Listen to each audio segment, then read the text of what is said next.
Speaker sir, Gaurav Gogoi जब बोल रहे थे इस कांग्रेस पार्टी को शहादत के बारे में, लोगों का क्या बलिदान है इसके बारे में कुछ पता नहीं है। इन्होंने मणिपुर की बात की और पूरे देश को नहीं, पूरे संसद को जो है इन्होंने चैलेंज किया कि आप लोग में से बहुत लोग मणिपुर नहीं गए होंगे, मणिपुर नहीं देखा है आपने। मैं मणिपुर के इतिहास का भुक्तभोगी हूं। मेरे मामा एनके तिवारी 73 में अपनी पैर जो है वो गंवा चुके मणिपुर में, और 1989-90 में मणिपुर में उनके ऊपर अटैक हुआ, सीआरपीएफ के वो डीआईजी हुआ करते थे। और जो जगमोहन जी ने अपनी किताब लिखी है माई फ्रोजन टर्बुलेंस इन कश्मीर, उसमें उन्होंने 10 बार जिक्र किया है कि यदि एनके तिवारी जैसे अफसर नहीं होते तो शायद कश्मीर नहीं बचा पाते। और वही एनके तिवारी जब मणिपुर में आईजी बनकर गए तो आपकी सरकार ने उसी ओपीएम लॉबी के तहत उनको गिरफ्तार कर लिया और कोर्ट ने कहा कि ये आप कर सकते हैं। आप राष्ट्रवाद की बात करते हो, आप मणिपुर की बात करते हो। आपने अभी कहा कि असम में समझौता हुआ, आप तो असम के हैं, सांसद हैं। क्या 83 के चुनाव में कितने % लोगों ने असम में वोट दिया था? कितने लोग मारे गए थे? और जब आपने all India Assam students union के साथ समझौता किया तो उस समझौते का एक पार्ट था कि ये सरकार जो है हटाई जाएगी, आपकी सरकार खत्म की जाएगी। क्या वो समझौते का पार्ट नहीं था? मैं तो माननीय गृह मंत्री जी को कहूंगा कि वो समझौते का जो पूरा प्रारूप है इस सदन के अंदर जब अपना जवाब दें तो शायद वो जवाब देंगे। मिजोरम में आपने 7% वोट के आधार पर, केवल 7% वोट के आधार पर, केवल 7% पूरे देश को जानने के लिए है, लालथन हावला की सरकार बना दी थी। और इसीलिए जब लाल डेंगा के साथ सरकार बनाई आपने, जब उनके साथ समझौता किया तो 7% के साथ आप उसको डेमोक्रेसी चलाने देते। इतिहास में जाइए, इतिहास में झांकिए, अलग अलग तरह की बातें करते हैं। कल राहुल जी आए, ऐसा हंगामा हुआ, पूरी दुनिया आ गई। राहुल जी गए ही कब थे?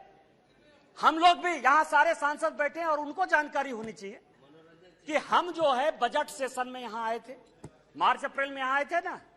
राहुल जी थे बजट सेशन में कि नहीं थे ना?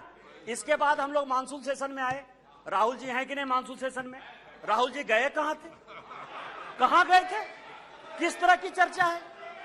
और दूसरी बात यह है कि जिस सुप्रीम कोर्ट के जजमेंट के आधार पर आए हैं उसने अभी जजमेंट नहीं दिया है, अभी स्टे ऑर्डर दिया है। और तो भी उन्होंने कहा है, लोग कहते हैं प्रधानमंत्री मौन है, प्रधानमंत्री माफी नहीं मांगते, प्रधानमंत्री चीजें नहीं बोलते। मैं ये कह रहा हूं कि ये क्या नहीं कर रहे हैं, अभी भी कह रहे हैं, 2 चीजें कह रहे हैं। मैं माफी नहीं मांगूंगा। क्यों माफी मांगे भाई? मोदी तो बहुत छोटा जात है, नीच जात है, ओबीसी है, ओबीसी से क्यों माफी मांगेंगे, बड़े आदमी हैं। और दूसरी बात यह है कि सावरकर नहीं हूं मैं, सावरकर नहीं हूं मैं, आप सावरकर हो भी नहीं सकते, कभी जिंदगी भी नहीं हो सकते। 28 साल उस आदमी ने जेल में गुजारा है, आप अपनी तुलना सावरकर से करते हैं, कभी सावरकर नहीं हो सकते।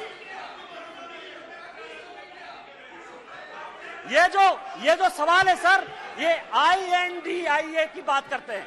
मुझे तो, मैं सोनिया जी का बहुत सम्मान करता हूं, और ये जो INDIA बना है सर, ये INDIA, यहां जितने लोग सांसद बैठे हैं ना, उनको रैंडम यदि आप पूछ लीजिए अपोजिशन वाले से कि INDIA का क्या फुल फॉर्म है, शायद कुछ ही लोग होंगे जो बता पाएंगे। और ये इंडिया बात कर रहे हैं सर। मैं तो इस मणिपुर का जो है शुक्रगुजार हूं, मणिपुर का शुक्रगुजार हूं, जिसको अभी आपने डांटा सर, दानिश अली को जिसको आपने डांटा, भारत माता की जय कहने पर भी उसको लगता है कि ये बीजेपी का नारा है। लेकिन मैं मणिपुर का शुक्रगुजार हूं कि जितना इंडिया जो है आजादी के बाद से कांग्रेस ने नहीं किया होगा, 1947 के बाद से उतनी बार इंडिया का यहां नारा लगा। मैं आपका शुक्रगुजार हूं।